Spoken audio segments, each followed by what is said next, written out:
Hey guys, hope you're going well. I'm talking today about a South Korean American co-production called Snowpiercer. So this is from South Korean director Joon-ho Bong, and he's done some really interesting films in the past. He did The Host, which is a very cool monster movie, and he also more recently did Mother, which won a whole bunch of awards, and I actually haven't seen yet, but I've heard really great things about. So this is his debut English film, and probably like 70% of the film is in English, or maybe even more, is in English, and the rest of it is in Korean. Snowpiercer is this futuristic science fiction action movie set in the year 2031, and it's all set aboard this train that travels around the entire globe, takes 1 year to travel around the entire world, and it's going non-stop. I believe the story is based upon this French graphic novel called Le Transpéniage. What's happened is humanity has tried to interfere with Mother Nature to try and stop global warming,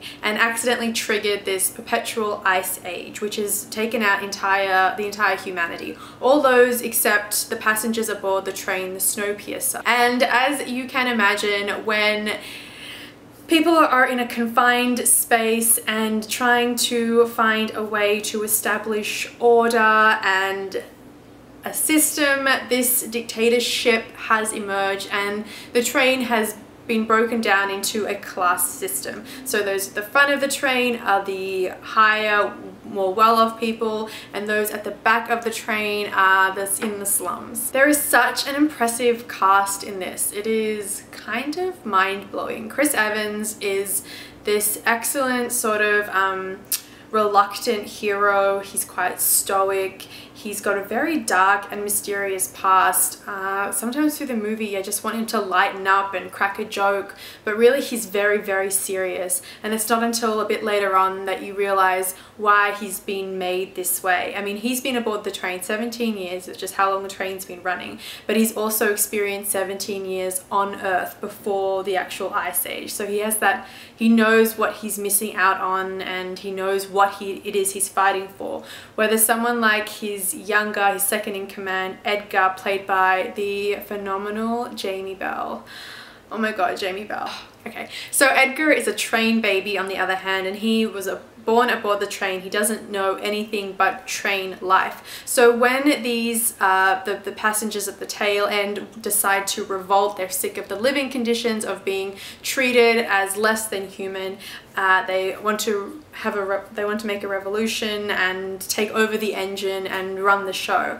So it's interesting seeing these two men lead the people in the revolution. Someone who knows really what it is that they're fighting for, knows, you know, both sides of it, and someone like Edgar who only knows train life, who is just very much just born into that class system and has this idealistic dream of what he's fighting for, but doesn't really know the consequences of what that means. The fight scenes in this are totally kick-ass awesome. So as the revolution moves forward through the carriages of the train, I mean, the train is, I don't know how big a train is, but it's not that big. So we're constantly looking forward, and where our point of view is constantly like being narrowed forward. So it often feels like a bit like a video game, you know, where your point of view is very much being directed. And I thought that was just really like cool, and it just was very claustrophobic and confining. And then in terms of the fight choreography, it was just really mesmerizing in something that only like Asian cinema can accomplish, I kind of feel. There's this really like great fight scene where Chris Evans is fighting and like bashing with this hatchet, slashing and bashing, and there's blood gushing from people's heads, but he's doing it in slow motion. So he's like going through this sea of people, chopping and cutting and slicing, and there's this soft sort of poetic music playing. It's almost, yeah, it's like a ballet or like an opera or something that's happening, and it's this really weird clash of something beautiful and something horrific together, and it was my favorite scene of the whole movie. I heard there was some distribution issues with this film, so it's actually been like 12 months since it was released in Korea and I think in some other parts of the world, but it's just taken so long to get here to the US because of this distribution problem with the Weinstein brothers, who I think were trying to release it and wanted to recut it specifically for the American market, but the filmmaker did not want it recut and wanted to keep it intact at its 125 minutes.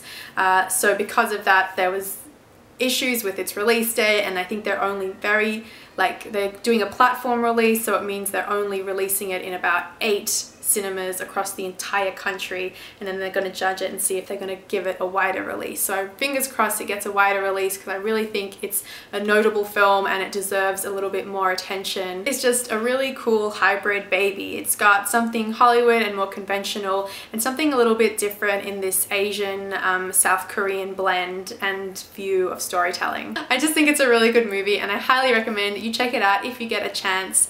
That is all for me today. Make sure you subscribe to my channel, keep up to date with my other movie reviews, and I will talk to you guys very soon. Bye!